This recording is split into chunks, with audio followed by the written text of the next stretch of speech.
পিতল এবং রূপোর জিনিস পরিষ্কার করার নাম করে দুই অপরিচিত যুবক এক মহিলার কাছ থেকে প্রায় 2 ভরি স্বর্ণের চেইন নিয়ে পালিয়ে যায়। অভিযোগের ভিত্তিতে মধুপুর থানায় মামলা দায়ের হয়েছে। স্থানীয় সূত্রে জানা যায়, উত্তম দেবনাথের অনুপস্থিতিতে তার বাড়িতে দুই যুবক প্রবেশ করে নিজেদের পরিষ্কারক কর্মী পরিচয় দেয়। প্রথমে তারা রূপোর দুটি সামগ্রী এবং একটি পিতলের থালা পরিষ্কার করে দেখায়। এতে আস্থা পেয়ে অনিতা দেবনাথ গলায় থাকা স্বর্ণের চেইনটিও তাদের হাতে তুলে দেন। অভিযোগ, চেইনটি পরিষ্কারের নামে যুবকরা একটি কাগজের প্যাকেটে ভরে দেন এবং বলেন আধ ঘন্টা পরে খুলতে হবে, এবং ঠিক এই সময় তারা মুখ এবং চোখের কাছে একটি লিকুইড মেখে ভেলকি সৃষ্টি করে পালিয়ে যান। কয়েক সেকেন্ডের পর পরিস্থিতি বুঝে বাইরে ছুটে গেলেও ততক্ষণে যুবকেরা চেইন নিয়ে উধাও হয়ে যায়। পরবর্তীতে সিসি ক্যামেরার ফুটেজ সহ থানায় অভিযোগ জমা দিয়েছেন অনিতা দেবনাথ। তার দাবি, স্বর্ণের চেইনের মূল্য প্রায় 2 লক্ষ টাকারও বেশি। এলাকাবাসীর মতে, বিভিন্ন রাজ্য থেকে এসে বা রাজ্যের বিভিন্ন জায়গা থেকে এসে এভাবেই সরল মানুষদের লক্ষ্য করে প্রতারক চক্র সক্রিয় রয়েছে। ঘটনাটা হয়েছে, আমি রান্না বয়াইছি, তারপরে তারা গেটের মধ্যে দিয়ে আয়া ঢুকছে। আমি ভাবছি কোন ফাইন্যান্স কোম্পানির থেকে হয়তো বা আইসে, তারা আয়া সেটা কইতাছে পিতলের জিনিস পরিষ্কার করানোর লেগে বা কোন রূপার জিনিস পরিষ্কার করানোর লেগে আমরা এই মানে অ্যাডভার্টাইজ করতাম আইসি পাউডারের। এরপর আমি কইছি পাউডারটি কিনা রাখুন জানি, তারা কইছে না, এটি আপনি তুমি অনলাইনে যে কোনো অ্যামাজন বা ফ্লিপকার্ট বা মেশোর মধ্যে অর্ডার করতে পারবা। তুমি অর্ডার করলে তুমি 2টা প্যাকেট 60 টাকা দিয়ে পাইলে এই লিকুইডটা তোমার ফ্রি দিব।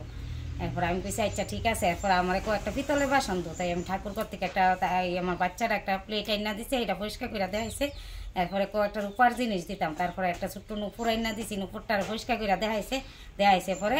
এরপরে আমার কইতাছে তোমার হাতটাও পরিষ্কার হইব, তোমার হাতটা ময়লা হয়েছে। তারপরে আমার হাতের মধ্যে একটা লিকুইড দিছে, লিকুইডটা লাগাইয়া দেখছি পরে কইতাছে ওই তো হাতটা পরিষ্কার হয়েছে। আমার কাছে তো আমি তোমার চেনটা ওই সময় কোথায় গলা ছিল?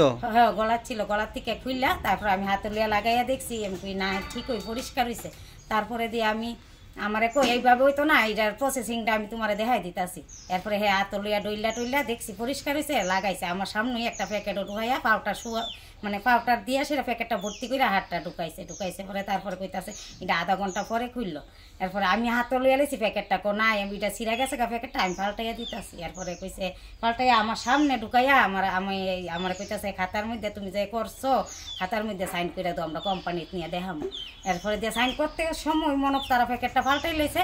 এরপরে আমার কাছে দিছে, আমি যখন তারা যখন গেটের বাইরে আছে আমার সন্দেহ হয়েছে যে প্যাকেটটার মধ্যে অন্য কিছু আছে।